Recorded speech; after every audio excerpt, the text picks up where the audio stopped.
네, 방금 전에 비자 기도했는데요. 여기서 제가 최태원 목사님한테 받은 것에요. 말씀에 의하면 드디어 오늘 우디 비즈니스 집 비자를 5년짜리를 받았습니다. 이제 우디로 들어가면 되겠어요. 이렇게 하면서 이제 5년 동안 6개월씩 체류할 수 있는 비자를 받았다고 연락이 오셨습니다. 그리고 뭐 연세가 70이 넘으셨는데 이제 사우디로 또 선교하러 들어가십니다. 그래서 그 발걸음이 아름답다. 저희가 지난번 2주 전에 제가 설교 말씀을 드릴 때 주제가 복음을 전하는 아름다운 발이었습니다. 사실은 아름다운 발의 주인공 우리 예수님이시죠.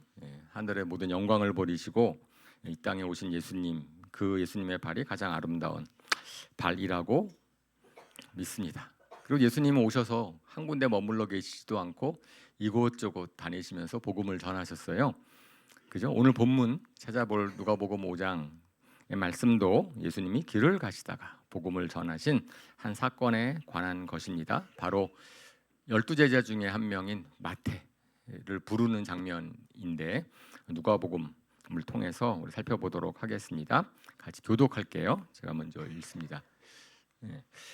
그 뒤에 예수께서 나가셔서 레위라는 세리가 세관에 앉아 있는 것을 보시고 그에게 말씀하셨다. 나를 따라오너라.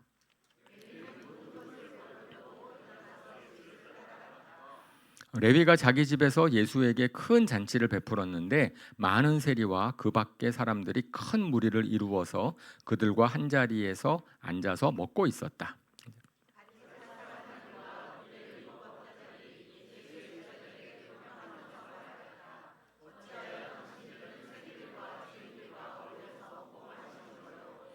예수께서 그들에게 대답하셨다. 건강한 사람에게는 의사가 필요하지 않으나 병든 사람에게는 필요하다.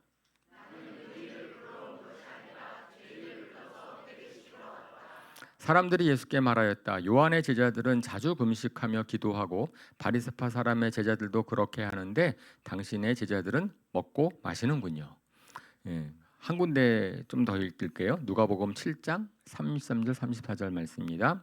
제가 먼저 읽을게요. 심례자 요한이 와서 빵도 먹지 않고 포도주도 마시지 않으니 너희가 말하기를 그는 귀신이 들렸다 하고 인자는 와서 먹기도 하고 마시기도 너희는 말하기를 보아라 저 사람은 나도 먹어대는 자요 포도주를 마시는 자요 세리와 죄인의 친구다 한다. 그래서 오늘 제목은 세리와 죄인의 친구입니다. 그래서 뭐 바리새인 그 율법학자들 그 유대인들 그들이 예수님을 세리와 죄인의 친구라고 이제 비난을 하는 그런 것을 예수님께서 이제 그 정말 세리와 죄인의 친구로서 오셨다라는 것을 살펴보기를 원합니다. 본문에서 레위라고 나오잖아요. 마태복음에서는 동일한 저 구절을 마태라고 설명을 하고 있거든요. 그 마가복음에서는 어떻게 되어 있을까? 궁금하시면 찾아보시면 되는데 거기, 옛날에는 궁금하면 500원 그랬는데 근데 저게 새 장목 저 장면에서 마가복음에서는 레위라고 돼 있어요. 마가복음에서. 그런데 3장으로 딱 지나가면은 마태라고 바뀌어요. 그래서 동일한 사람이 마가복음에서는 레위로 시작했다가 마태로 바뀝니다. 그것으로 보아서 사람들이 생각을 할 때 우리가 시몬을 베드로라고 이름을 바꿔주셨던 것처럼 아마 레위라는 사람이 왔는데 예수님께서 혹시 마태라고 바꿔주시지 않았을까라고 그것이 이름이 바뀌었다라는 것은 안 나오는데 그렇게 추측을 하기도 하고 사실은 레위는 잘 알려져 있는 이름이잖아요. 레위 지파 구약에 레위 있으니까 그래서 야곱의 셋째 아들 레위라는 이름이 사실은 구약의 인물들 유명한 사람 있으면 이름을 많이 또 재사용하니까 사람들이 쓰니까 아마 그래서 주었던 것 같아요. 근데 야곱이 셋째 아들 레위라는 이름을 줬을 때 그 연합이라는 뜻의 이름인데 그것은 이제 뭐죠? 레아가 라헬을 자꾸만 라헬이 동생 야곱이 라헬을 좋아하니까 그러니까 이제는 나랑 연합하겠구나. 그래서 나랑 이제 이 아들을 낳으면은 야곱이 나랑 가까워졌으면 좋겠다라는 뜻으로 지은 이름이거든요. 그리고 근데 그 나쁜 이름은 아닌데 좋은 이름인데 아마 예수님께서는 마태라는 이름으로 바꿔주신 것이 아닐까. 뭐 그 히브리 이름 뭐 이름이 두 개 있는 사람들이 많다. 뭐 여러 가지 해석이 있습니다만 저희는 아마 그렇게 생각이 돼요. 예수님께서 이름을 바꿔주신다. 그래서 마태라는 말의 뜻은 하나님의 선물이라는 뜻입니다. 하나님의 선물. 근데 그 이름의 의미가 있죠. 베드로라라고 이름을 줬을 때 실질적으로 베드로는 초대교회 반석이 되셨잖아요. 반석 같은 인물이 된 것처럼 저는 마태라는 분을 통해서 신약의 처음인 마태복음을 하나님께서 우리한테 선물로 주셨으니까 하나님의 선물이라는 이름도 이루어졌다라는 생각이 듭니다. 그러니까 그런 레위가 그 당시의 직업은 세리였어요. 세리는 잘 아시는 것처럼 로마 황제에게 세금을 바치는 그 당시에 이제 로마 시대의 공무원 같은 사람이죠. 그리고 세금을 많이 걷어서 좀 얼마만큼 바치고 나머지 거는 자기가 가짐으로 말미암아서 치부를 했던 그런 사람이기 때문에 이스라엘 당시 사람들로부터는 매국노다라고 이제 칭함을 그러니까 미움을 받았고 그리고 사실은 그럼 레위가 세리 중에서는 좀 성품이 좋았나? 뭐 그런 표현은 없으니까 아마 그냥 비슷하지 않았을까. 레위도 예수님을 만나기 전까지는 똑같이 다른 세리와 같이 나중에 좀 큰 잔치를 벌이는 거로 보아서는 돈이 많았던 것 같아요. 그렇겠죠. 큰 잔치를 벌였다고 되어 있으니까. 그러니까 아마 재정적으로 여유가 있고 자기 돈을 추구하면서 살았던 사람이 아닐까라는 생각을 합니다.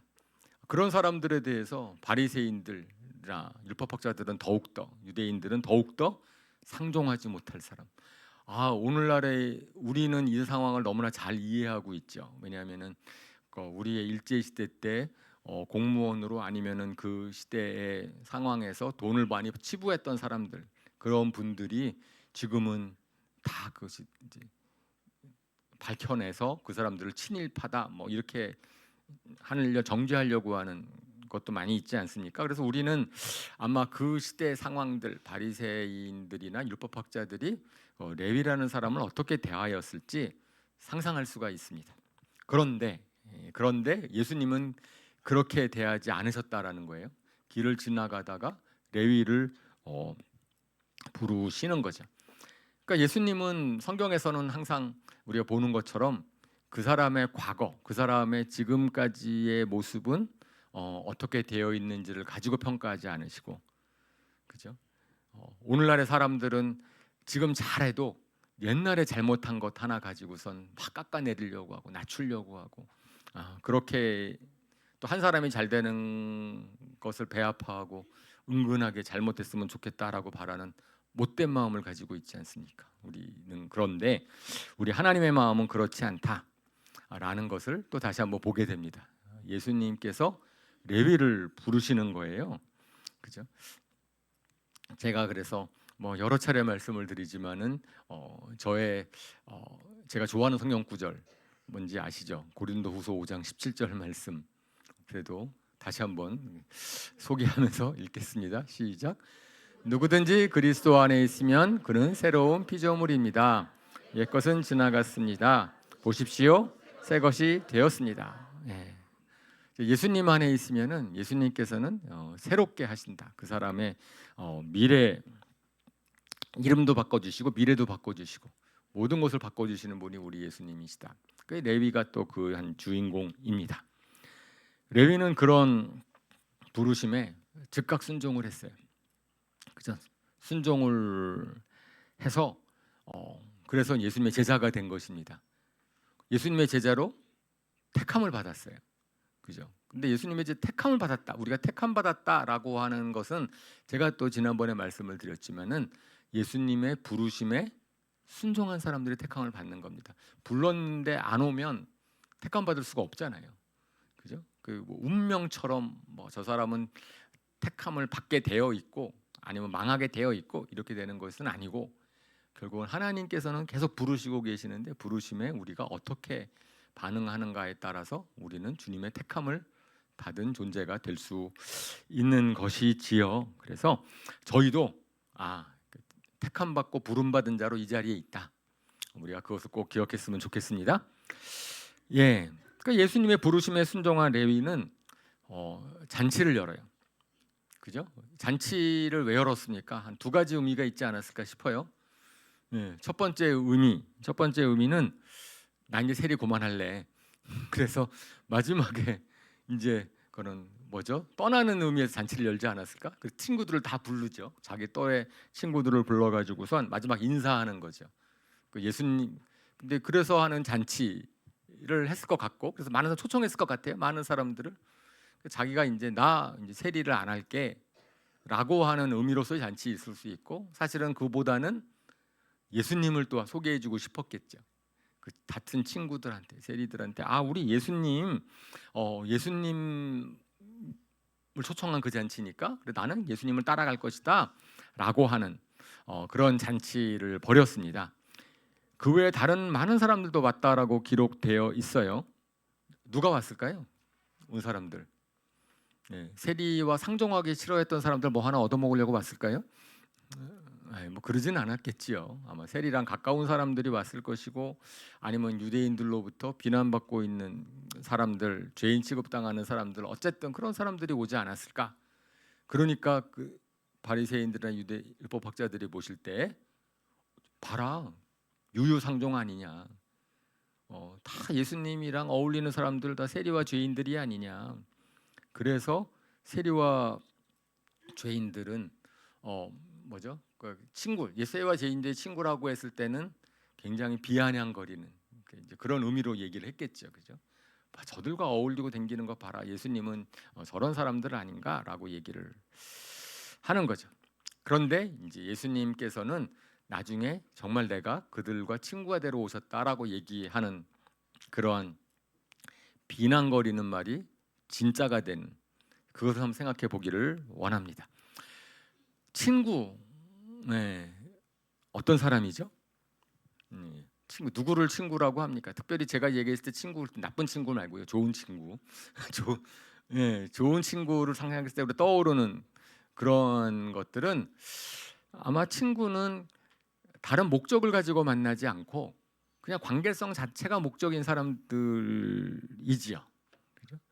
우리가 지금 커서 만날 때에는 뭐 목적을 사업을 위해서 아니면 일이 잘 되기 위해서 뭐 하기 위해서 만나지만, 친구는 그런 목적이 아니고 그냥 관계성 자체가 목적인 사람들. 그래서 우리는 그런 관계성은 언제 가졌는가 생각해 보면은 어린 시절 동네 친구들, 초등학교 때 친구들, 뭐 그때는 뭐 목적도 없잖아요. 지금 저희가 다 이제 저도 초등학교 동창회를 하거든요. 이게 4, 50대는 바쁘니까 안 하다가 이제 나이가 좀 들면 할 일이 없나 봐요. 그래서 동창회 하자고 모이면 이제 초등학교 동창, 그때 그럼 만나면 뭐 하겠어요? 예, 초등학교 얘기해요. 야, 50년 전에 뭐 어쨌든 저쨌든 얘기하는데, 그래서 하는 말이 항상 그렇잖아요. 너 하나도 안 변했냐? 경험 다 있으시죠? 한번 가서 보면 똑같아. 근데 정말 똑같아요. 그 당시에 까불었던 친구는 지금도 까불고, 그 당시에 무게 잡았던 친구는 지금도 무게 잡고, 어쩌면 저는지. 네, 근데 나이가 들면서 우리는 친구를 잘 만나기가 어렵죠. 왜냐하면 나이가 들면서는 좀 더 목적 갖고 만나니까. 관계성 갖고 만나는 거에 대해 기대도 하지 않고 오히려 그걸 갖다가 꺼리고, 그렇죠. 그래서 친구의 저기 나왔네요. 이 친구는 어떤 특징이 있는가? 친구라고 한다면은 소통하는 특징이, 자기 생각과 자기 감정을 좀 자유롭게 표현을 할 수 있는, 자기를 얘기할 수 있는 사람.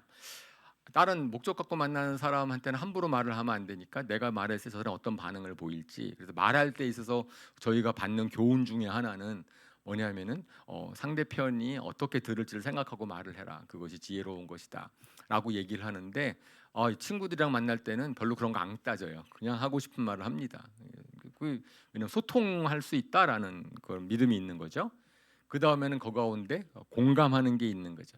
그 친구의 감정을 이해해 주려고 하고, 그리고 공감해 주려고 하고, 그런 것을 믿기 때문에 솔직하게 얘기도 하고, 그 다음에 신뢰. 내가 얘기한 거를 저 친구들이 막 다른 사람한테 나불거리거나 이렇게 확 퍼뜨리지 않을 거다라는 그런 믿음. 저 친구는 나를 생각해 주는 거니까 그렇게 됐을 때 신뢰를 할 수 있는 거고, 그 다음에 지지해 주죠. 어려운 상황에 있을 때 나를 갖다가 도와주고 격려해 주고 기쁨과 슬픔도 나눌 수 있고, 그 다음에는 즐거움의 시간도 같이, 좋은 추억거리를 만들기를 원하고 친구들이랑. 그 다음에는 의리 아닙니까? 의리. 그죠. 특별히 김보성 씨의 존 매트코인 그냥 의리, 그리고 야 우리 친구 아이가 뭐 이런 표현들, 뭐 이런 것들이 친구인데, 그래서 세리와 죄인들의 친구라고 얘기를 하였을 때 실질적으로 예수님은 사실은 이제 저런 친구이셨습니다. 그들한테 있어서는 그들에 대해서 아마 바리새인과 율법학자들이 봤을 때도 예수님이 특별한 목적을 가지고 저들을 만난다고 생각하지 않았을 거예요. 그러니까 친구라고 표현을 했을 겁니다. 그 비아냥거리든 뭐든지 간에 저 표현은 예수님이 뭐 그들로부터 해서 뭐 패거리를 이루어서 무슨 일을 이루려고 하는 게 아니잖아요. 유익을 얻는 게 없잖아요. 근데 이해를 해야 되는데 예수님이 왜 저들과 어울릴까? 이제 그런 과정 가운데서 어쨌든 유유상종 예수님이 그들과 같은 패거리니까라고 얘기를 했지만 거기에는 진실이 있는 거죠. 예수님은 그들과 소통하기를 원했고 그들을 공감해 주셨고 그들을 지지해 주셨고, 그리고 좀 그들에 대해서 누구든지 예수님한테 오면은 숨길 게 없는 거예요. 자기 할 말을 다 하고, 그다음에 저분은 나를 위하는 분이니까 얘기를 해오셨고, 그러니까 예수님은 그들에게 친구가 되어 주셨습니다. 그런데 이제 말씀을 드리는 것처럼 그들에게 있어서는 우리가 한 사람을 알려면은 친구를 보라, 그런 말도 있습니다. 왜냐하면 그 친구 관계가 어떠한지를 보면은 그 사람이 도대체 어떠한 생각을 하고 있는지, 무엇을 중요시 여기는지를 아니까라고 이제 얘기를 하기도 합니다. 그러면서 예수님이 사귀는 저 사람들을 보니까 예수님도 그런 율법을 어기고 율법을 가볍게 여기고, 그러니까 안식일을 어기는구나. 그러니까 그들은 자기에 대한 예수님의 판단을 이제 오히려 정당화시키기 위해서 그런 표현을 썼을 수도 있겠습니다. 하지만 생각해 보면은 정말 예수님은 세리와 죄인들의 친구가 되기를 위해서 오셨어요. 그 표현을 싫어하지 않으셨습니다. 예수님이 이 땅에 왜 오셨어요?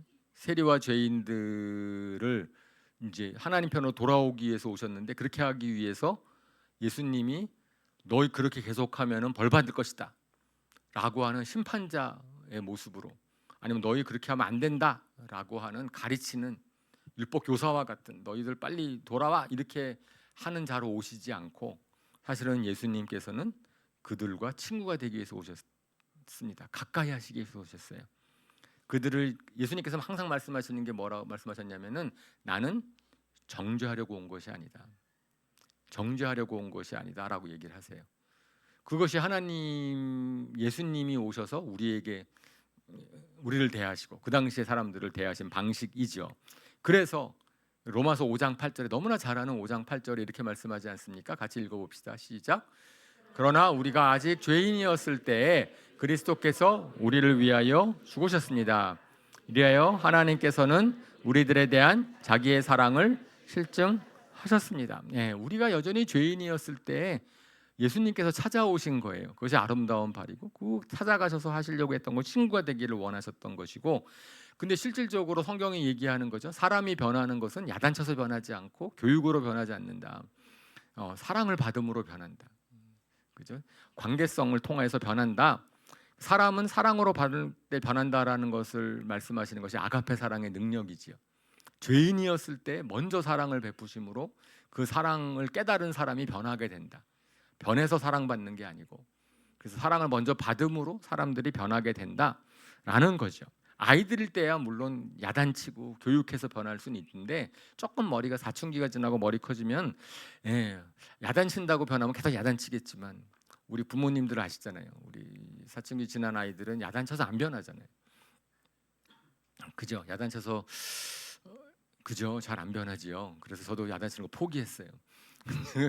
그다음부터는 기도할 수밖에 없어. 주님 이거 참 아닌 것 같은데 어떻게 하면 좋습니까? 예, 제가 자녀 있을 때는 이런 설교 못 하는데 예, 사실은 마음 졸이면서 기도할 수밖에 없고 뭐 그러는 거지요. 근데 성경에서 뭐 레위 사람들이 다 비난을 받는데 세리라고 막 비난을 받는데 그들한테 있어서 애국심에 호소한다고 그걸 변하겠습니까? 너 양심이 있잖아. 그렇게 하면 안 돼. 그런다고 그들이 변할까요? 예. 그거 다 감수하고선 세리 직업을 취한 건데, 그거 다 감수하고선 부를 축적한 건데, 너 양심대로 그렇게 하면 안 된다. 너 우리 나라를 애국심을 위해서 아무리 호소한다고 해서 그들이 변하겠습니까? 변하지 않는데 이 분명히 이 자리에서는 레위가 변하거든요. 그죠? 아울러서 이 장면이 누가복음 19장에서는 더 극적인 장면이 또 있지요. 삭개오가 변하는 장면. 그 사람은 세관장이었고 세리 중에 더 우두머리였으니까. 그런데 그 사람이 언제 변합니까? 예수님이 자기의 이름을 불러줬을 때 변합니다. 삭개오야 내려오너라. 아마 레위도 나를 따라오라고 했을 때 그 삭개오가 이전에 예수님을 만난 적도 없어요. 뭐 뭔가 교감이 있었던 적도 없고 삭개오가 그 전에 회개했다는 말도 없습니다. 근데 거꾸로 회개는 언제 일어나요?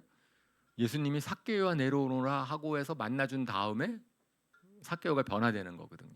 아마 예수님께서 삭개오라는 이름을 안 불러줬으면 변화됐을까요? 삭개오가? 안 됐겠죠. 그냥 지나갔으면은 나는 예수님 만나기를 그렇게 원했었는데 그런데 그냥 어차피 살아야죠. 다른 방식이 없으니까. 그런데 예수님을 이름을 불러줌으로 말미암아서 그 사람의 인생에 지진이 일어나는 거죠. 저분이 나를 아신다. 그럼 나는 거기에 마땅하게 어떻게 해야 되는 거예요? 회개를 하는 거죠. 내가 토색한 것 다 네 배나 갚고 뭐 이렇게 고백을 하는 것처럼 저는 이 우리의 부르심이라는 게 그런 거라는 겁니다. 누구야라고 얘기를 하였을 때 그냥 거기에 따라가는 것은 우리의 인생을 바꿀 수 있을 만한 부르심인 거죠. 레위가 오늘 본문에서도 사실은 부를 때 따라갔다라고 했을 때 레위라는 이름을 불렀다라고 기록이 되어 있지는 않아요. 하지만 딱 지나가다가 너나 따라와 이렇게 했을까 예수님께서 그러진 않으셨을 것 같아요. 그죠?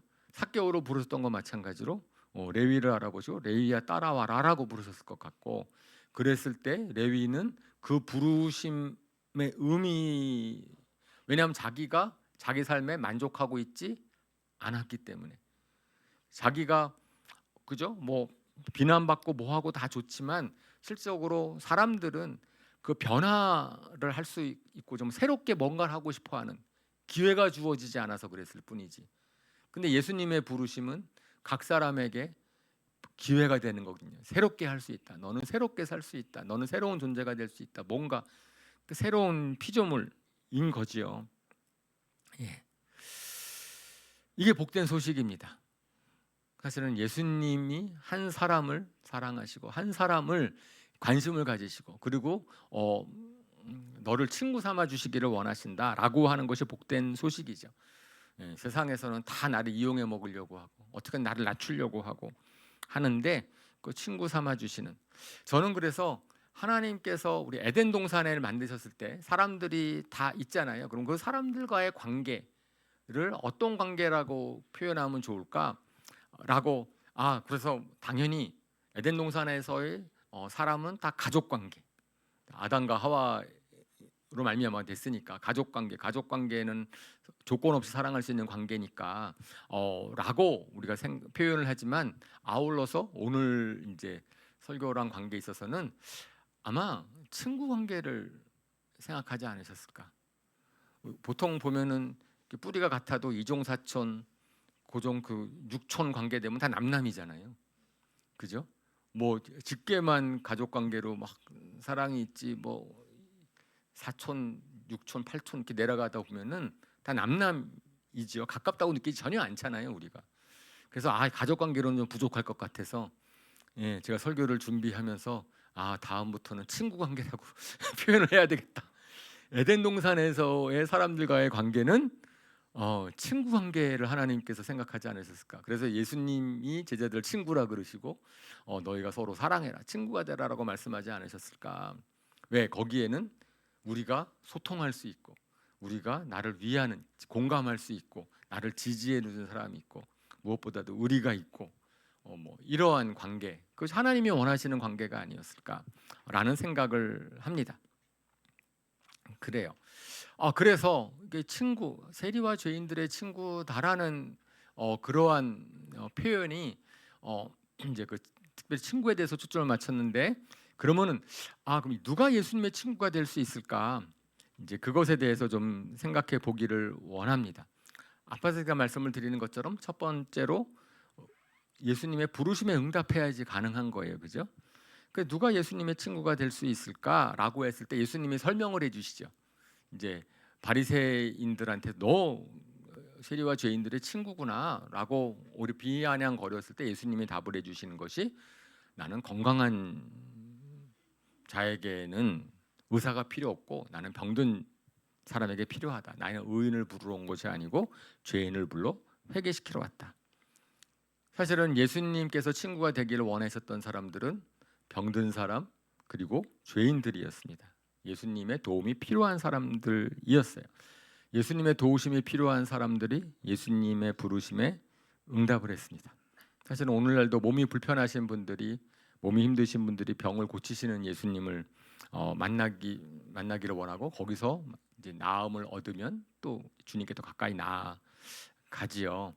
그런데 성경에서도 보면은 이제 병이 나았지만 예수님을 따라가지 않은 더 많은 사람들이 있습니다. 병 고침을 받은 이후에 그렇죠. 누가복음 17장에 특별히 10명의 나병 환자가 있었는데 그 중에서 병이 다 나와 예수님이 고쳐주셨는데 한 명만 돌아오죠. 이방인 한 명만 돌아오니까 예수님이 하시는 말씀이 나머지 9은 어디 있느냐라고 이야기하는 그런 겁니다. 실질적으로 그러니까 예수님의 부르심에 오늘날도 저는 비슷할 것 같아요. 오늘날도 누가 예수님의 부르심에 응답을 할까? 친구의 부르심에 과거를 싹 돌이키는 부르심에 응답을 할까? 그것은 예수님의 도우심이 정말 필요로 하는 사람. 근데 그것이 이런 병과 같은 육신의 필요이기도 하지만 예수님의 저 비유에 말씀에 의하면은 사실은 32절 말씀이 더 핵심인 거죠. 내가 죄인을 불러서 회개시키러 왔다. 자기가 죄인이라고 느끼는 사람, 죄인이기 때문에 내가 변화가 필요하다고 느끼는 사람. 레위는 아마 죄책감이 있었던 것 같아요. 양심이라는 게 남아 있으니까. 그래도 근데 이제 그것이 예수님의 부르심에 응답한 이유이겠죠. 근데 자신을 스스로 의롭다고 여기는 사람은 이제 근데 그 부르심에 응답하지 않는 거죠. 그의 삶에서 예수님이 필요 없는 사람. 성경에 로마서 잘하는 것처럼 3장 10절에 이렇게 기록되어 있습니다. 성경에 이렇게 기록되어 있습니다. 의인은 없다, 한 사람도 없다. 예, 저거는 딱 저 구절이 성경에 있지는 않은데 이제 시편 114편과 시편 53편 이제 그러니까 시편에 의하면은 이제 저런 뜻으로 나와 있는 구절들이 이 세상에 착한 일을 하는 사람이 아무도 없다. 바른 생각을 하는 사람이 아무도 없다라고 하는 그 구절을 갖다가 이제 인용을 한 겁니다. 그랬던 거지요. 바리새파 사람들과 율법학자들은 자기들을 어떻게 생각했을까요? 자기를 죄인이라고 생각했을까요? 의인이라고 생각했을까요? 의인이라고 생각을 했어요. 근데 저 구절 말씀 이제 의인은 없는데 한 명도 없다라는 말씀을 그들은 잘 알고 있었을 것입니다. 그럼에도 불구하고 항상 우리가 의롭다고 생각하는 기준은 상대적이죠. 나는 저 사람보다 의로워.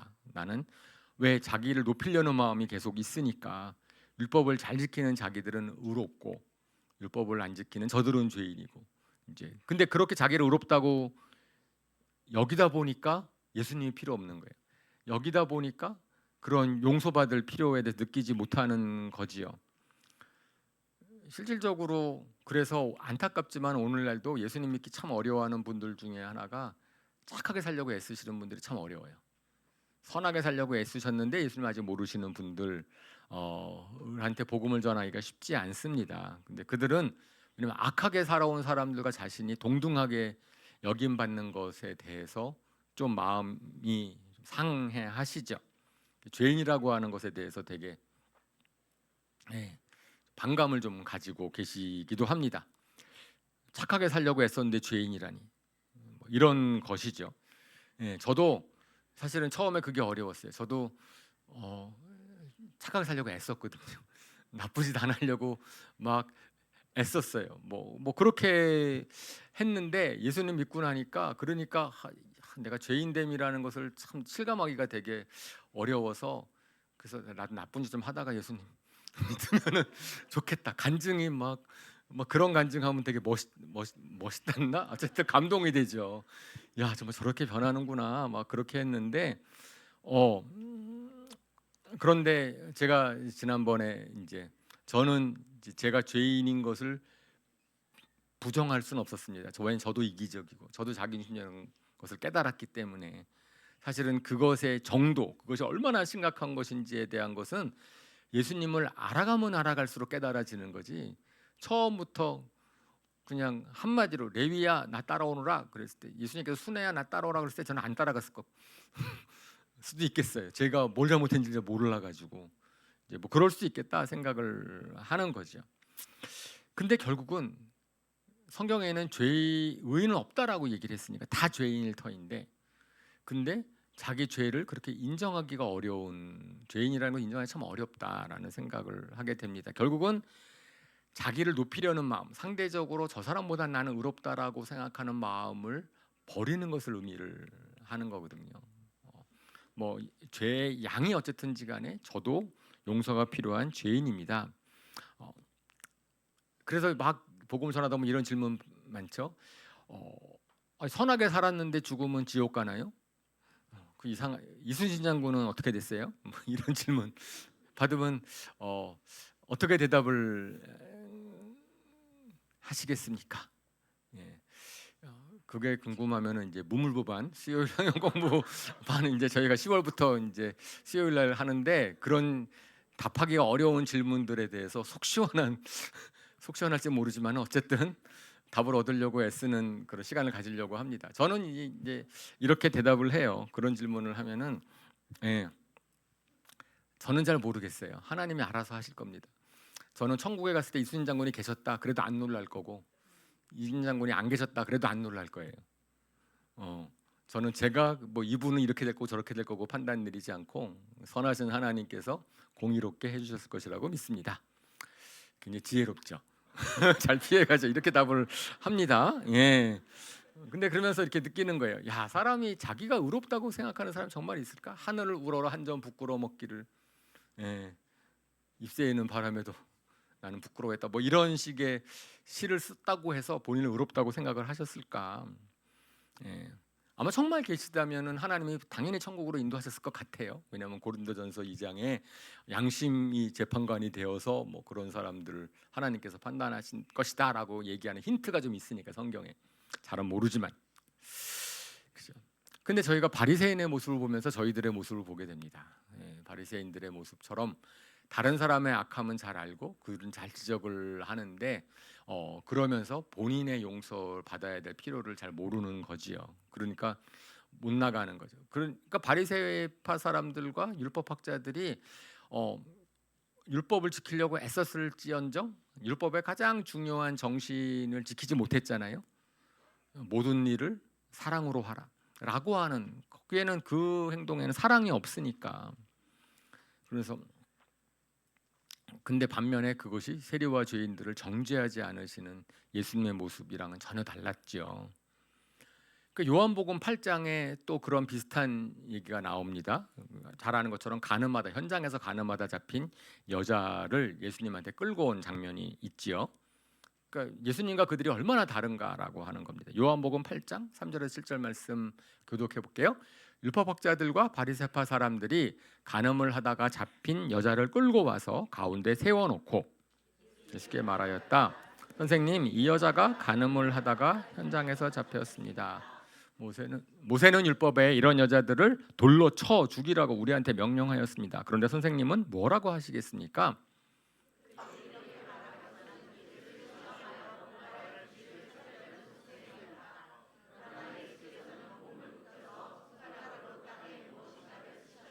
그들이 다그쳐 물으니 예수께서 몸을 일으켜 그들에게 말씀하셨다. 너희 가운데서 죄가 없는 사람이 먼저 이 여자에게 돌을 던져라.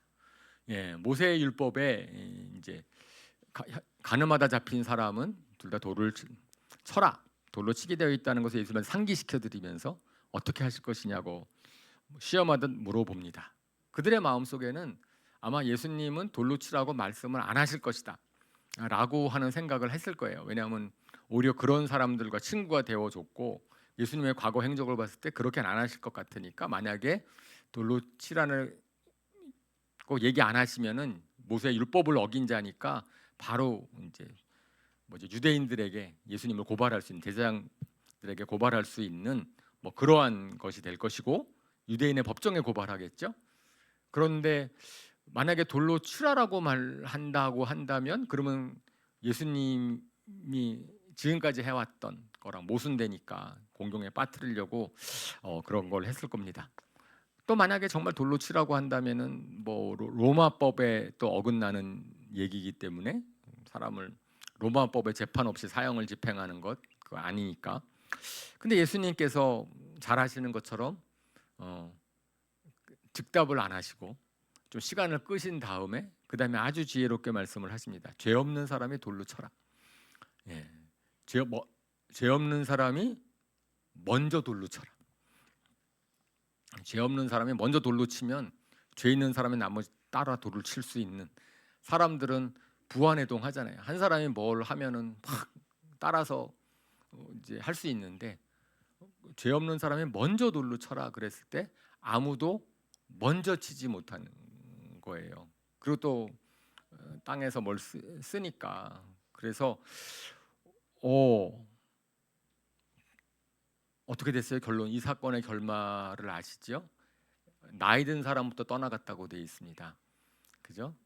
사람은 나이 들수록 죄를 많이 져서 죄가 쌓인 죄에 대한 인생의 무게가 있으니까 먼저 돌을 칠 수 있는 자격이 없다는 걸 자기가 잘 아는 거죠. 그러니까 떠나가고 결국은 다 떠나갔어요. 그죠? 그 다 떠나갔다는 얘기는 죄 있는 사람이 한 명이라도 있었어요, 없었어요? 당연히 없었다라는 것을 의미를 하는 거고, 누구도 자기가 죄 없다고 얘기할 수 없다라는 것을 의미를 하는 거잖아요. 근데 저는 이 사건에서의 포인트가 결국은 다 죄인이었는데 누가 예수님의 용서를 경험을 하고 누가 예수님과 관계가 생겼습니까? 가늠하다 잡힌 여인은 예수님이 더 이상 죄를 짓지 말아라, 내가 너를 정죄하지 않는다라고 하는 예수님의 음성을 들었어요. 예수님의 용서를 받았고, 아마 그 여인은 그 희로 말미암아서 또 그 일을 안 했겠지요. 했으면 당연히 벌 받았을 거고, 그 일은 나오지 않지만. 그럼 다른 모든 사람들은 어떻게 됐어요? 자기는 죄인인데 자기는 죄가 있다는 걸 알고 있었는데 끝까지 죄를 숨긴 거죠. 예수님을 경험하지 못한 거죠. 그죠? 그러면 상대적으로 가늠한 여인이 훨씬 더 죄를 많이 졌고, 그 다음에 거기 둘이 물러서서 그 사람을 정죄하려고 했던 사람들은 죄를 적게 졌을 터인데, 그럼에도 불구하고 이 사람은 예수님을 경험을 하고 예수님을 만나고 다른 사람들은 그냥 다 갔죠.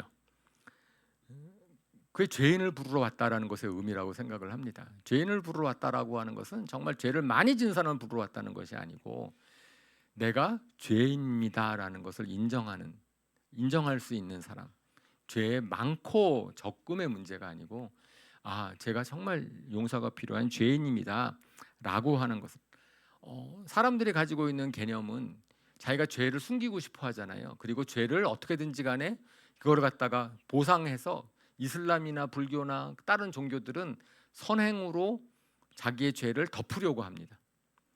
그래서 선행을 많이 행함으로 말미암아서 자기의 죄를 숨기려고 해요. 그걸 그냥 괜찮은 거 아닌가? 사람이 생각하는 사람의 논리죠. 사람이 만든 종교는 그렇게 되죠. 그런데 성경에서 하나님께서는 그렇게 되지 않죠. 누구든지 행함으로 그렇게 될 수가 없다. 누구든지 행함으로 죄의 의인이 되는 것은 어떻게 용서를 받음으로 되는 것이다 라는 것이고, 그것을 인정하는 사람을 부르러 왔다. 그러니까 예수님께서 누가 예수님의 친구가 될 수 있는가? 예수님의 부르심에 응답을 해야 되는데 첫 번째 성경에서 말하는 조건은 뭐예요? 나의 죄됨을, 내가 죄인인 것을 인정하는 사람이 친구가 될 수 있는 겁니다. 왜냐하면 내가 죄인이고 내가 정말 이렇게 마음이 나는 아무리 의롭게 살려고 애썼어도 결국은 나는 어쩔 수 없는 죄인입니다라고 하는 사람들이 예수님의 이제 친구가 될 수 있는 거라는 거죠. 겸손한 사람이죠. 그것이 내가 높임 받기를 원하지 않는 그걸 갖다가 이제 인정하는 사람이죠. 그런데 죄인이라고 인정한다고 해서 바로 친구가 되는 것은 아니죠. 왜냐하면 예수님께서 오늘 본문에서 강조하는 단어가 되어 있어요. 죄인을 불러서 어떻게 하러? 회개하러 왔기 때문에 회개하는 것. 그러니까 예수님이 그들의 친구가 되신 이유는 그들을 회개하도록 하는 거죠. 새롭게 살도록 하는 것입니다. 그죠? 그러니까 레위가 예수님의 친구가 됐던 것은 예수님의 부르심에 응답을 했는데 그 다음에는 자기가 세리직을 떠난 거예요. 그죠? 세리직을 떠났기 때문에 예수님의 친구가 될 수 있었습니다. 여자도 간음을 하지 말아라. 너희는 더 이상 죄를 짓지 말아라. 앉아야지 그 여인과 예수님 관계가 생기는 거죠. 그죠? 죄를 지은 자신의 모습에 대해서 애통하는 마음을 갖는 것, 그것이 그로부터 그 애통하는 마음으로 죄로부터 돌이키는 것. 아마 죄를 회개하지 않으면 결코 예수님과 친구가 될 수 없을 거예요. 왜냐하면 죄가 하나님과 우리와의 관계를 가로막는 거기 때문에. 그래서 죄의 정의, 그것은 하나님과 우리를 가로막는 그 무엇이든지 간에 죄거든요. 하나님과 우리는 죄가 아니라고 생각할지 모르는데 그것 때문에 내가 하나님과의 관계가 가로막혀 있었어. 하나님과 관계가 잘 안 뚫려. 그러면은 그것이 죄라는 것을 우리가 깨닫는 것이 필요하고 돌이키는 게 필요한 것이지요. 사탄은 계속해서 우리를 갖다 유혹합니다. 그래서 회개를 죄를 깨닫는 것은 이제 한 번으로 끝나는 일회성 사건이 아니고 계속해서 이루어져야 되는. 물론 구원받는 하나님과 관계가 시작되는 처음의 회개는 필요하지만 그 다음부터도 사탄은 계속해서 우리를 죄짓게 하고 그 죄 지으면은 또 하나님과 관계가 약간 멀어지고 그러면 어떻게 돼야 돼요? 그럼 빨리 회개해야죠. 돌이켜야죠. 그래서 주님과의 가까워져야 되는 거죠. 그리고 제가 아까 재간적으로 말씀을 드렸지만 점점 주님께 가까이 가면 가까이 갈수록 빛 가운데 가까이 가면 갈수록 우리의 추한 모습이 드러나니까. 그래서 회개할 거는 더 많아지는 것 같아요. 이렇게 주님을 알아가면 알아갈수록 아이고 내 속에 죄는 이렇게 많은지, 뭐 그런 모습들을 발견하게 되는 거지요. 그러면 주님과 더 가까워질 수 있는 거고. 그래서 점점 친구가 되어 간다. 친구가 되어가는 과정 중에서 그래서 회개라는 것이 돌이키는 것이 반드시 필요하지요. 자, 죄를 인정하고 회개하고 주님을 가까이 하게 됐습니다. 그런 다음에 이제 우리가 나는 그러면 예수님과 친구야 라고 주장할 수 있을까요? 저는 우리가 부르는 가스펠송이나 이제 찬양 이제 가사 중에서 난 주님의 친구 막 이렇게 고백하는 찬양들이 있어요. 저는 그 잘 안 불러져요. 쉽게. 이제 그 노래 가사가 있으니까 막 따라 부를 수는 있는데 내가 예수님의 친구라고 내가 주장할 수 있나? 감히? 예수님은 나의 친구야. 뭐 이렇게 감히 내가 주장할 수 있을까? 나는 친구가 되고 싶어 이렇게는 표현할 수 있어도 나는 친구가 되고 싶어라는 표현이 있어도 주님의 거룩하심에 비해서 나는 좀 추한데 어떻게 친구 동급으로 여기는 것처럼 보여져서 뭐 그런 생각을 좀 하곤 합니다. 예수님이 레위를 부르셨고 레위가 이제 세리직을 떠나고 잔치를 베풀었어요. 근데 레위는 예수님을 친구라고 바로 여겼을까요? 아니죠. 못하죠. 왜냐하면은 예수님은 레위들과 소통하고 공감하고 믿어주고 다 할 수 있는데 레위는 예수님에 대해서 아는 게 너무 없어요. 예수님은 몰라. 그러면 레위는 예수님을 친구라고 표현할 수가 없는 거예요. 예수님은 레위를 내가 너 친구 되어 줄게라고 말씀을 할 수는 있는데 진작 레위 자신은 예수님을 내 친구라고 감히 표현하지는 못했을 것이다라고 생각을 하게 되지요. 그래서 왜냐하면 요한복음 15 언제 그러면 레위가 예수님과 친구가 되었을까? 그 힌트가 요한복음 15장 14절 15절에 있습니다. 요한복음 14장 같이 한번 읽어볼까요? 시작. 내가 너희에게 명한 것을 너희가 행하면 너희는 나의 친구다. 이제부터는 내가 너희를 종이라고 부르지 않겠다. 종은 그의 주인이 무엇을 하는지를 알지 못한다. 나는 너희를 친구라고 불렀다. 내가 아버지에게서 들은 모든 것을 너희에게 알려주었기 때문이다. 사실 이 구절 때문에 우리가 예수님은 나의 친구 뭐 이렇게 찬양이 막 나오는 것인데, 이 구절의 핵심 때문에 아까 제가 말씀을 드린 것처럼 저 표현은 우리가 하기 참 어려운 표현일 수 있겠다. 왜냐하면 그 15절에 그러니까 말씀하시는 거잖아요. 그러니까 14절에 내가 너희한테 명한 것을 너희가 행하면 그러면 너희는 나의 친구이다. 그리고 내가 아버지께서 들은 모든 것을 너에게 알려주었기 때문이다. 예수님이 제자들과 함께 있었을 때 제자들은 감히 예수님을 친구라고 안 했을 거예요. 예수님은 나의 주인, 로드, 나는 종입니다라고 표현했었을 것이고, 그리고 좀 더 나아간다면 나는 예수님의 제자, 스승과 제자라고 표현을 할 수 있었겠죠. 그래서 계속 배워야 됐고 계속 주님을 따라가야만 됐고 그랬는데, 예수님께서 저 말씀을 언제 하셨어요? 예수님이 십자가에 달려 돌아가시기 전날 하시거든요.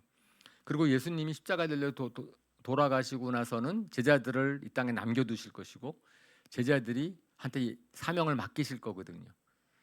그러니까 하나님의 마음을 품고 하나님의 마음을 알고, 그래서 예수님이 하던 일을 할 사람, 그 사람이 예수님의 친구가 되는 거죠. 그러니까 주님의 일을 하는 사람, 주님을 위해서 헌신한 사람들은 그제서야 예수님과 소통할 수 있고 예수님의 감정을 공감할 수 있고 예수님과 의리를 지킬 수 있고 그 예수님을 지지할 수 있고 이제 그런 관계죠. 예수님의 마음과 뜻을 알고 행하는 자. 그러니까 이제 바리새인과 율법학자들은 예수님을 세리와 죄인들의 친구라고 얘기를 했어요. 그것은 예수님을 그들 수준으로 낮추려고 하는 건데, 예수님은 그것을 인정을 해요. 어떻게 함으로? 예수님이 낮아지는 것이 아니고 세리와 죄인들이 예수님처럼 올라가는 거죠. 그죠? 죄인인 걸 인정하고 회개하고 예수님이 말씀하시는 것을 지키려고 함으로써, 예수님의 마음을 알아줌으로 함으로써 세리와 죄인들을 예수님의 수준으로 올려서 친구가 되기를 원하시는, 그러니까 그 고백을 이제 예수님은 저의 친구입니다 라고 하는. 우리는 어떤가요? 우리는 얼마나 예수님의 마음에 관심이 있습니까? 예수님이 말씀하시는 가장 중요한 것을 얼마나 행하고 있습니까? 너희가 내가 말한 것을 행하면, 듣고 행하면 너희 나인 친구라 그랬는데, 우리 잘하는 거 있잖아요. 예수님이 우리에게 하시는 말씀 중에서 가장 큰 계명은 뭐다? 하나님을 사랑하고 이웃을 사랑하는 거다. 사랑하는 거다라고 얘기를 했고, 그다음에 가장 큰 사명은 뭐예요? 땅 끝까지 복음을 전하는 거다. 그러니까 예수님이 우리한테 말씀하시는 모든 것들을 다 통틀면은 사랑하라는 것과 예수님의 증인으로 복음 전하라는 거예요. 근데 우리가 그것에 내 마음을 다하지 않는데 내가 예수님을 친구라고 할 수 있을까? 과연 예수님의 마음을 내가 알고 있는가? 예수님의 소통할 수 있는가? 이렇게 생각을 하는 거죠. 그러니까 예수님은 우리를 친구 삼아 주시기를 원하시고 친구가 되기를 원하시는데, 만약에 그렇지 않다면 어쩌면 우리는 바리새인과 율법학자처럼 되기가 참 쉬워지는 것 같아요. 이제 옳고 그른 분별력은 있는데, 분별력은 있고 하나님의 말씀은 이거라고 가르칠 수는 있는데 친구가 될 수는, 예수님과 친구가 될 수는 없는 그러한 자기의 의 때문에 그럴 수 있는 거지요. 참, 그래서 이 레위를 찾아가신 예수님의 발걸음, 세리와 죄인들 찾아가시는 복된 발걸음, 그 아름다운 발걸음이면서 우리도 그런 발걸음을 내디더라라고 말씀을 합니다. 그래서 제가 가장 좋아하는 성경 구절이라고 말씀을 드렸던 고린도후서 5장 17절, 그 말씀 이후에 뭐라고 쓰여 있는지를 잠깐 볼게요. 고린도후서 5장 17절부터 20절까지 다시 한번 교독합니다. 누구든지 그리스도 안에 있으면 그는 새로운 피조물입니다. 옛것은 지나갔습니다. 보십시오, 새 것이 되었습니다. 이것은 하나님에게서 났습니다.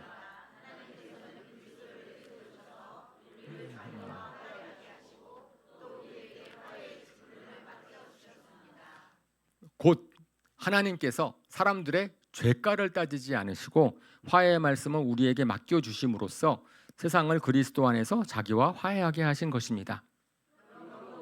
그리스도의 사절입니다. 하나님께서는 우리를 시켜서 여러분에게 권고하십니다. 우리는 그리스도에 대리하여 간청합니다. 여러분은 하나님과 화해하십시오.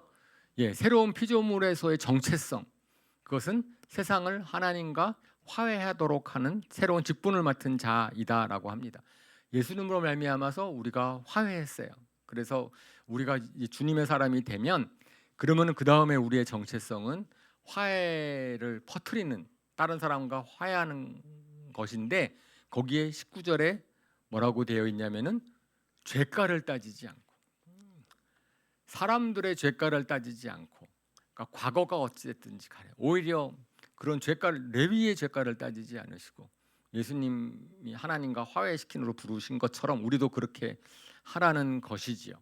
그리고 세상을 어떻게 하나님과 화해합니까?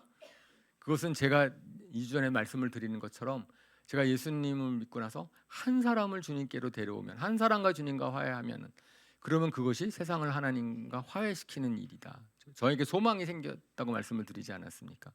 세상이 어떻게 변화합니까? 시스템을 바꾼다고 변화된다고 보지 않고, 정말 주님의 마음을 아는 한 사람, 같이 주님과 친구가 되는 한 사람이 더 생기면 그만큼 세상은 변할 것이다. 연못이 아무리 더러워도, 그리고 깨끗한 물이 들어오기만 한다면, 그리고 그 물들이 이제 계속 쌓이면 그때 변화되지 않겠습니까? 그러는 거죠. 그래서 우리를 이제 그리스도의 사절, 세상에서는 외무고시를 붙어야지만 외교관이 되는데, 대사가 되는데, 우리는 그렇지 않다. 누구든지 천국의 대사다라고 말씀을 합니다. 그런데 또 끝에서 20절에 이렇게 되어 있어요. 그리스도를 대리하여 어떻게 한다고요? 간청한다고요. 간청한다고요. 그 표현이, 그러니까 저희를 존중해 주세요. 하나님께서는 존중해 주시면서 끝까지, 보통은 간청한다 그랬을 때는 낮은 사람이 높은 사람한테 간청을, 부탁할 때 간청을 한다고 하죠. 그런데 예수님께서는 자신을 끝까지 낮춰, 하나님께서는 우리에 대해서 끝까지 우리를 존중해 주시고 겸손하게 그렇게 해달라고 얘기를 하십니다. 저는 그런 예수님을 만났기 때문에 바뀌는 거예요. 만약에 예수님이라는 사람이 항상 약간 좀 의의 높고 의로우신데 그런 낮은 모습이 없다면, 그러면 사람들이 변화됐을까? 레위가 변화됐을까? 삭개오가 그렇게 됐을까? 그렇지 않다라는 거죠. 사실은 우리가 나중에 화해의 직분을 감당을 하는 그 발걸음, 우리가 나가서 복음을 전할 때에도 사실은 저희도 예수님처럼 이제 낮은 마음으로 세리와 죄인들의 친구가 되려고 하는 마음으로 나가야 되지 않을까, 이렇게 생각을 하는 거죠. 이제 말씀을 정리하겠습니다. 정말 예수님은 이 땅에 오셔서 세리와 죄인들의 친구가 되셨습니다. 그렇죠? 다른 사람들은 그들을 경멸했을지어도 예수님께서는 오히려 그들을 긍휼하게 여기셔서 그들과 친구가 되기 위해서 오셨고요. 그리고 그런 레위, 특별히 본문에서는 이름을 바꿔주셨어요. 너희는 새롭게 될 수 있다. 우리를 친구 삼기를 원하십니다. 그래서 저희도 정말 예수님의 친구가 되었으면 좋겠다, 되고 싶다라는 마음을 가졌으면 좋겠어요. 그렇게 하려면, 그죠? 우리가 오늘 말씀을 드리는 것처럼 우리 죄인됨을 인정을 하고 회개하고, 아울러서 예수님과 소통하기, 예수님이 말씀하시는 것을 저희가 하는 거죠. 사실은 저는 MBTI에서 I타입이어서 그 사람 잘 사귀지 못하고, 관계성보다는 제 의무감, 해야 되는 것 때문에 에너지를 하는 타입입니다. 그런데 예수님 믿고 나서는 관계성의 소중함을 많이 깨닫게 되죠. 제가 이제 아시는 것처럼 인숙사모랑 한 80일 떨어져 있었잖아요. 70일. 뭐가 불편했을까요? 밥하는 거요? 아니요, 괜찮더라고요. 설거지, 저는 설거지 잘해요. 그래서 문제 없고, 빨래하는 거 세탁기가 잘해주더라고요. 그래서 그런 거 익숙해지는 것은 금세 했어요. 하루 만에 그냥 싹 생활은. 그래서 없어도 되겠구나라고 생각을 하는, 그러니까 이런 생활하는 것에 있어서는. 근데 제가 제일 아쉬웠던 게 뭐였겠습니까?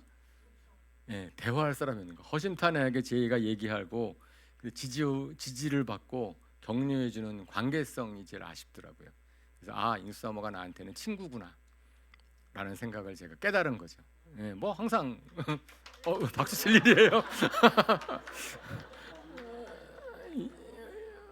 예, 그렇습니다. 저희 관계성입니다. 우리가 살아가는 데 있어서 무엇보다도 주님과 친구가 되는, 그거 주님 원하시는 거니까 그 관계성, 그 다음에는 우리 서로 친구가 되어지는 관계성, 그것이 우리 가운데 이제 그 관계성의 중요성을 알고 그래서 저는 이제 올해 하나님께 저한테 계속 말씀하시는, 하나님께서 우리를 택해 주셨고 불러 주셨다.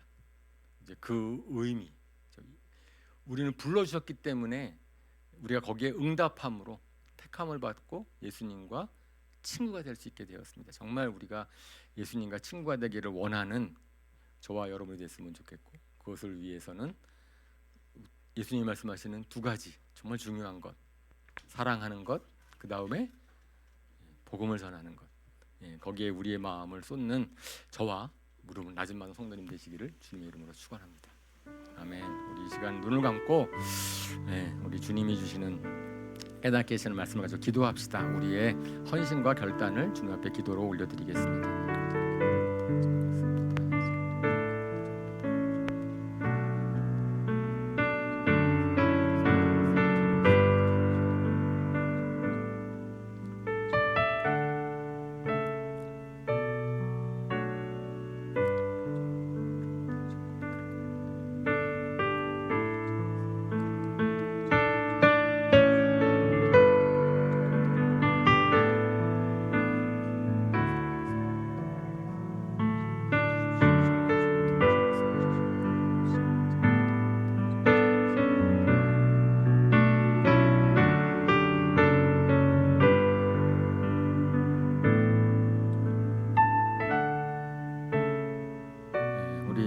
일어나셔서 우리 이 시간에 우리 찬송을 통하여서 우리 헌신을 표현하겠습니다. 나 무엇과도 주님을 바꾸지 않으리. 나 무엇과도 주님을 바꾸지 않으리. 다른 어떤 은혜 구하지 않으리. 오직 주님만이 내 삶에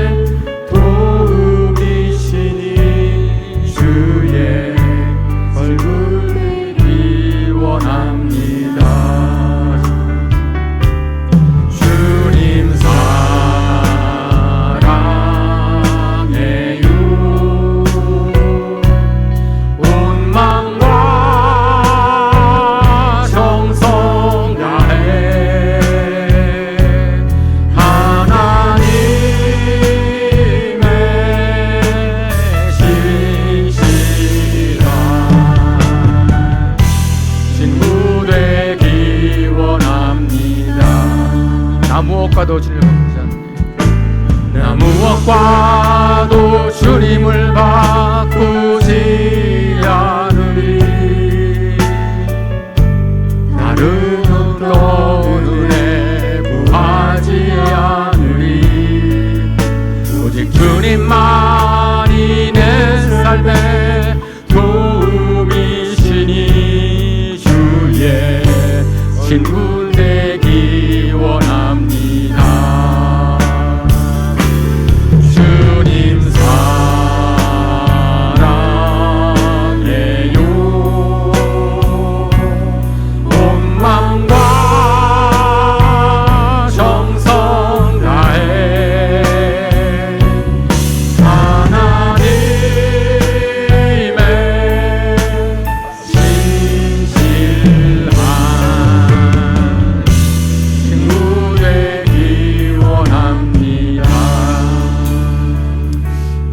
감사합니다.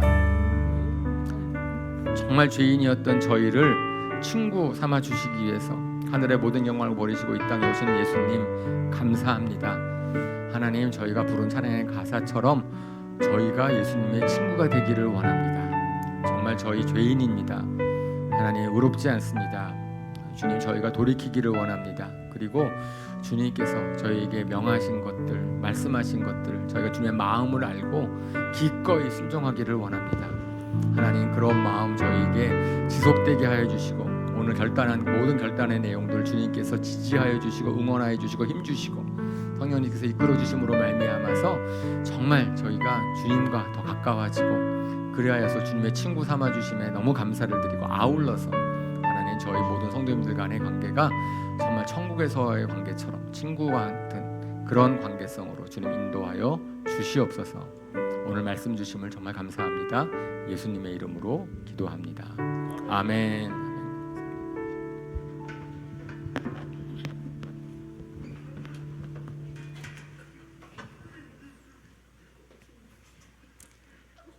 네, 함께 광고 보겠습니다. 이번 주 수요 예배는 찬양 예배와 그리고 선교지를 위한 기도로 진행하겠습니다. 수요일 저녁 8시부터 10시 반까지입니다. 많이 참가해 주시면 감사하겠습니다. 다음 광고, 수요일에 이제 10월부터 훈련반 새로 시작됩니다. 이번에는 성경 공부라기보다는 훈련 중심으로 진행을 하고자 합니다. 그래서 제자반을 제가 준비하고 있고요. 그리고 세계관 반이 아니라 세계관 교사반입니다. 많은 분들이 관심이 있으신 것 같은데 교사반입니다. 박세용 전도사님께서 이제 진행을 해주시고요. 이제 무물보 무엇이든 물어보세요라는 반입니다. 네, 하순의 전도사님이랑 조성범 집사님께서 준비하고 계십니다. 그리고 자녀를 위한 하브루타 있으니까 아이들도 같이 오셔서 이번 가을에는 훈련 중심으로 진행을 한번 해보겠습니다. 제자반 같은 경우에는 청년들 중심으로 진행을 할 예정이긴 한데 B존, C존 중에서도 내가 좀 더 예수님의 제자로 살아야 되겠다라고 이렇게 드는 그런 생각이 드시는 분들은 참여 가능합니다. 제가 이렇게 쭉 살펴보고 필요하신 분이 있다고 생각이 되면 제가 개인적으로 B존과 C존 분들에게도 요청을 하겠습니다. 다음 광고입니다. 네, 주일 성경 공부반도 이번 가을에는 열고자 합니다. 다음 10월 6일부터 시작을 할 텐데요. 복음에 관해서 알고 싶으신 새신자분들 중심으로 환영을 합니다. 예배 후에 점심 식사하고 오후 1시 15분부터 2시 15분까지 1층 델라이 카페에서 진행하겠습니다. 네, 다음 광고 침례식 안내입니다. 저희가 지난주에 그 10월 6일에 침례를 받을 계획을 말씀을 드렸었는데 여러 가지 그 상황들이 좀 변경이 되어서 10월 20일로 연기를 했습니다. 10월 20일 주일에 침례식을 진행합니다. 침례 받으실 분들은 리더분들과 이렇게 상의하시고 또 뭐 간증이라든지 여러 가지 준비를 해주시면 되겠습니다. 10월 20일 신촌 하나교회에서 오후 5시에 저희가 2부 예배 마치고 나서 바로 출발해서 침례 받는 걸로 하겠습니다. 네, 다음 광고 하만수 광고도 드리겠습니다. 하나님과 만남 수양회죠. 11월 16일부터 17일까지 1박 2일로 진행을 하고요. 이 하만수에 가실 분들은 새로운 삶 시리즈 있죠. 2권 시작을 준비를 해주시면 되겠습니다. 장소와 또 세부 일정들은 추후에 또 공지하도록 하겠습니다. 네, 다음 광고는 조이뱅크 진로 탐색 멘토링 관련된 그런 설문 주신데 예배 마치고 나서 바로 할게요. 네. 지금 저희가 이제 오늘 예배 마치고 나서 그 김태용 집사님께서 나오셔가지고 광고를 잠깐 하시고 그리고 이 자리에서 바로 잠깐 쓰는 시간을 갖도록 할게요. 쓰는데 시간이 얼마 걸리지 않기 때문에 그렇게 하도록 하겠습니다. 자세한 것은 마치고 이제 태용 집사님께서 나오셔서 더 안내를 해주시겠습니다. 다음 광고는 하나 무브먼트 공연 안내입니다. 지난 5월에 시카고의 아이들 저희가 많은 분들이 가서 이제 보셨을 텐데 굉장히 감동적이었습니다. 그죠? 그래서 이번에 그 CTS 홀에서 재공연을 하게 됩니다. 좀 더 업데이트된 내용들도 있다고 하니까 재관람 가능합니다. 많이 관람해 주시면 감사하겠습니다. 10월 9일 수요일 그리고 10일 토요일 그리고 13일 주일까지 이렇게 3회에 걸쳐서 있습니다. 네이버 인터파크에서 티켓 구입 가능합니다. 네, 다음 가족 소식입니다.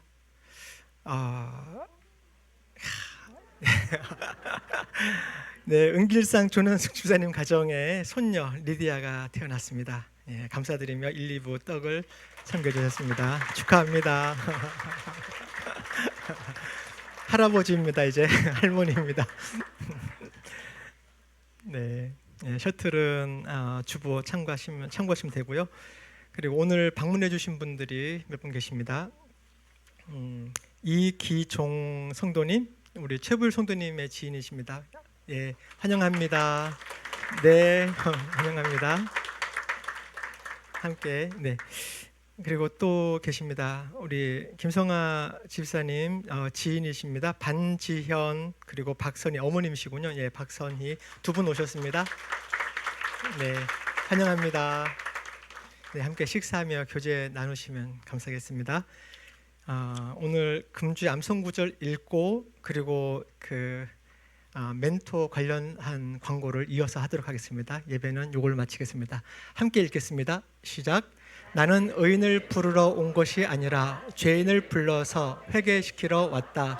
네, 누가복음 5장 32절 말씀입니다. 네, 잠시만 앉아 계시면 감사하겠습니다. 예, 종이 좀 나눠 주시겠어요? 예.